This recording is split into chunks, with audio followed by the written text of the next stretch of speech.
$53 billion deficit in the budget and an $80 billion deficit. Leg flavor. Into Big Leg Chew. Big Leg Chew.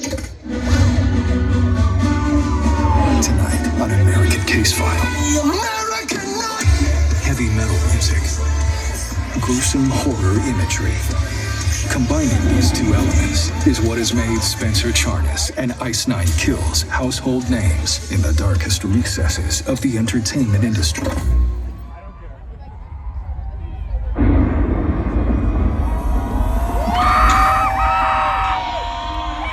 Hello, kiddies and creeps of all ages.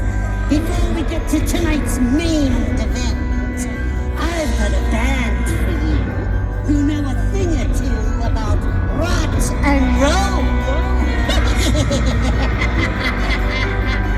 So lend me your feelings, because if you leave now, you'll be making a grave mistake. I call this love Ice Nine Kills.